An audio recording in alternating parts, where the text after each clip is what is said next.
Pinulong ni Sultan Kudarat Mayor Datu Shamim Birwar Mastura ang 39 na mga kapitan ng bayan para sa pagpapatibay ng seguridad at ang mahalagang papel nila bilang frontliners ng DSM Cares Emergency Quick Response Program.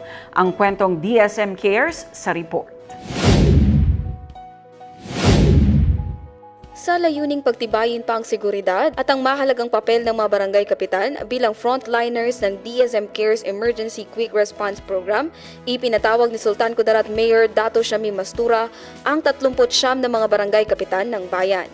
Taos-pusong pinasalamatan ng alkalde ang mga kapitan at barangay tanod para sa kanilang 24 oras na pagbabantay sa komunidad at sa walang sawang paglilingkod para sa kapayapaan at kaligtasan ng bawat mamamayan. Ipinahayag din ng alkalde na magsisimula na ang serye ng training sa mga susunod na buwan, kabilang ang pamamahagi ng kinakailangang kagamitan upang higit pang mapaigting ang bilis, kahandaan at tibay ng serbisyo sa bawat barangay.